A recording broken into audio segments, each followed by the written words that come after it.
This video is proudly sponsored by DigimonCard.io for all your Digimon card, deck building, deck list, card pricing, and discussion needs. Hey everyone, Egman here with another video, and today we're going to look at the top 16 for the Grand Prix event that happened this past weekend and was hosted by CORE TCG. And not only did CORE host it and give me these lists, but they also let me commentate this event as well, so really appreciate it.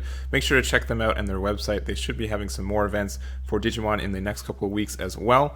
But jumping into this event, if you guys first want this document, it is in the description below, so if you just need to, you're just interested in one or two of the lists and you just click them and do them at your own time, go for it. They're there for you to check that out. But specifically at the top 16, we've got 7 Lord Nightmon, which honestly I was almost expecting it to be over half. I felt like there's so many Lord Nightmons, and just as commentary, I was just trying so hard to find not the mirror match back to back, but only 7, I guess, if only is the right word for that. We know it's the best deck in the format, but the second most was 3 Security Control list, which this one's a little bit more interesting, and I feel like it just passes between Security Control and Rookie Rush for the past couple weeks. It just, I guess, depends on the event or what's really feeling it. But yeah, either Security Control does well or Rookie Rush does well, and the other one just does okay or doesn't show up. Specifically this one, the green and yellow Rookie Rush decks just did not appear in the top 16, which is really weird. And most of the events in the past, once again, month have had one of those green-yellow Rookie Rush decks appear, but we have not had that. We did have this interesting yellow-black Rookie Rush, which we'll talk about in a bit.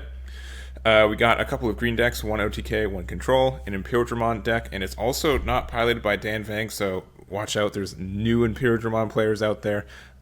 Just joking there. We also have Black Defeat and Purple 2-Box rounding out the top 16.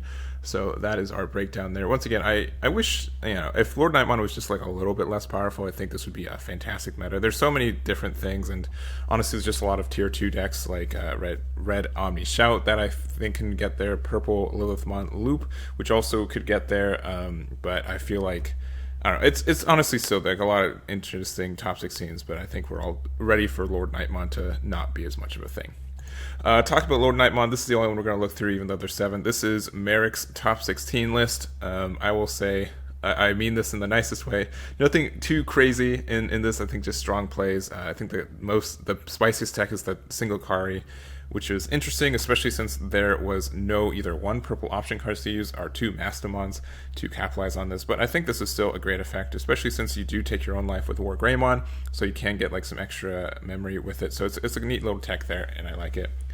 Especially, but there's no Lotmon too, which I would think with Kari you try to put in like 1 or 2 Lotmons, but this also works with effects like Gladiamon, so Gladiamon can recover you 1, but also takes the card from your security, so Kari can activate, and TK as well, you can get that extra security memory boost there, so it makes sense. It's a little extender, but that's I think the techiest thing in this list. But still, congrats to Merrick for getting a top 16. It was a very stacked event as well. Next up, we've got the Imperial list, and so this is run by Nicholas Head. I would say I've seen this list pretty much evolve to pretty similar to what we're seeing. It was really aggressive with VMODs and everything else, but then it's kind of gone a little bit more like mid-range kind of idea, especially with having recovery or crackback things like Nidhoggmon being included. Creeping up to 2 copies in this guy, which is a little bit more, but especially since you're playing Davis already, I think it just makes sense. Like, when I ran this deck a lot, I'm like, oh, Puppetmon makes sense because it's a big boy and it's green and you get so much advantage from it. But I think Nidhogg is just the natural evolution for what you're trying to do. Only 3 Hammer Sparks, which is a little bit interesting there too. 2 Kaka's Breath, 3 Davis, and a Sora and Joe Keto. I think this is also pretty good for what you're doing. And even though if you're not getting any like direct benefits from the source destruction, you do like from your effects or getting like a Gammon to get like an extra memory, just being able to like disrupt your opponent by removing sources that they might actually need sources from, I think that can also be very, very helpful. So like this list, and I'm happy it did well. Next up, we're going to talk about some of the security control decks. So this is Kevin Best's one. I think this is like a standard list and assumedly pretty close to what he's been running for the past couple of weeks, so nothing too fancy here, just a strong player doing strong player things. But we do have, I'd say, these other 2. So this one, a little bit deviant of it. I'd say the biggest tech is this Black War Greymon, which I thought was an interesting tech for it. just hard cast this. It has security attack +1, so it does have a little bit of, scare factor. It's a 12k which is honestly really good stats for something you can hard cast for 11, and then this can also go into Omnimon's Wart Defeat as well, so that's kind of nice. Probably just the cheapest, mega from level 6 that you can just hard cast, besides like the skillless one, so I think that kind of makes sense for what you're doing.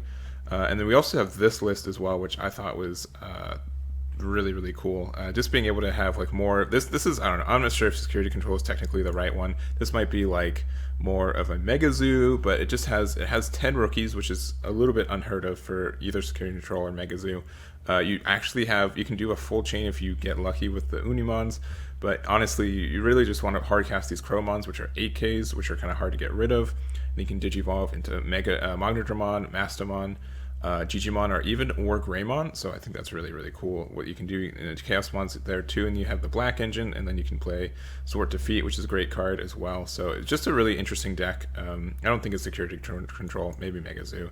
I'm not sure what I'd call it, but I think it's got a lot of cool things, and I really, really enjoy it. So this is James Stevenson's list, and congrats for his performance there. Going to the yellow and black Rookie Rush deck. So this is kind of like a D-Brigade list as well. But there's just a lot of synergy with both these cards, especially I think like Spiral Masquerade is the card, and Starmons. Both, Commandermon's really good at just spamming a lot of boys. And so if you have consistent boards for Starmons and Spiral Masquerade to proc and get rid of things, you're sitting in a really good spot. So it really just runs like the best rookies. So Starmons, Falcomon, and Pulsemon. All these are fantastic at what they do, and then Spiral Masquerade, even just Spiral Masquerade in your security can do a lot of damage. And then we also just have like the Commandermon stuff. We've got Sealshamon, Tankmon, Darkdramon, which can play for 3, and then you can digivolve into Omnimon's Wart or Wart Defeat if you need to as well. So I think those are both options that are great. This can obviously be played from your security, which is cool, and then Izzy. So I really like this deck. I think it does really well, and congrats to Enrique for getting the top 16. I really want to play this list now that I've seen it. It's really, really cool. Going to the green list, so we've got the Digiburst Control by Gary. Pretty standard. I'd say the biggest tech is the Izzy and Mimi Tamer, but this can be really great in its own. I don't know. This is a bit of an RNG card, which is why I think some people don't use it. But if you don't know what it does, start your turn. If your opponent has a suspended Digimon play, gain 2 memory, which is pretty common to happen. Your turn, when you attack with a level 5 green Digimon, you may suspend this Tamer and reveal the top 3 cards from your deck and put digivolve one green levels. Digivolve into 1 green level 6 Digimon among them.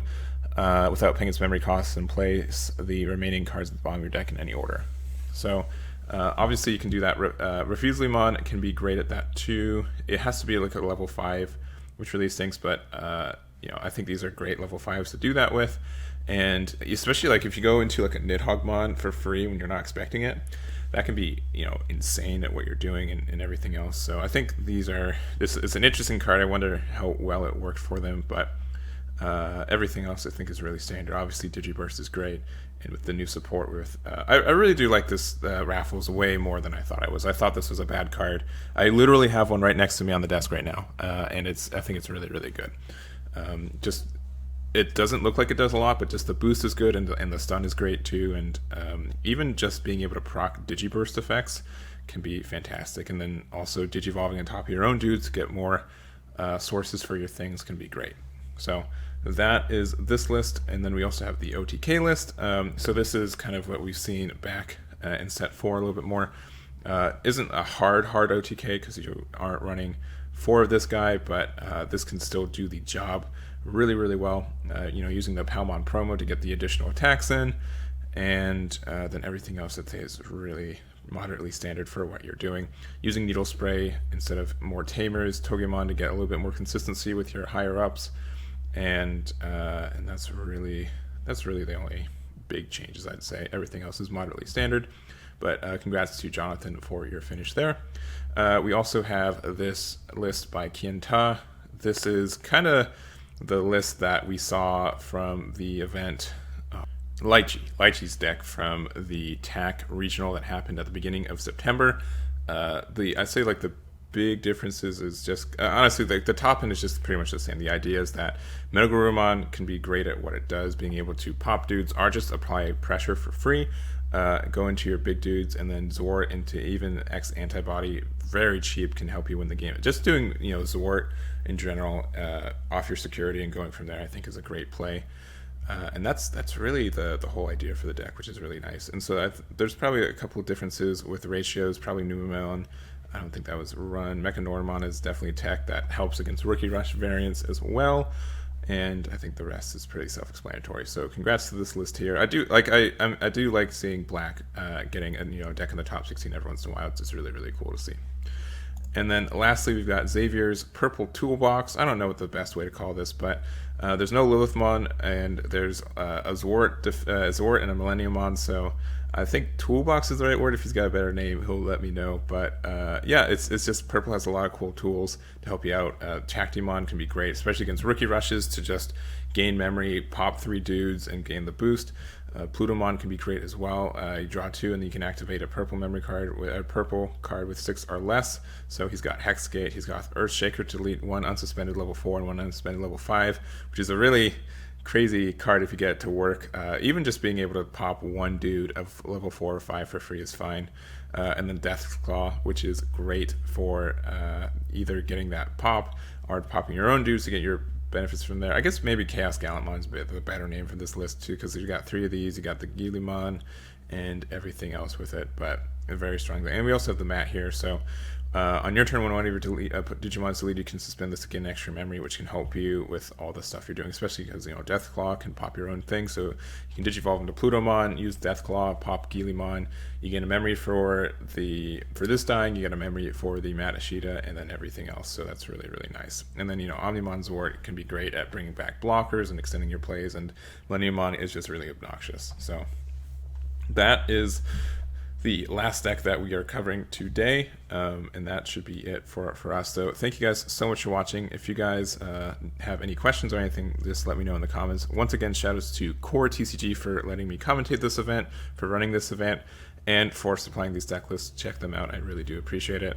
And that should be it for me. So thank you guys so much for watching, and I'll catch you all next time.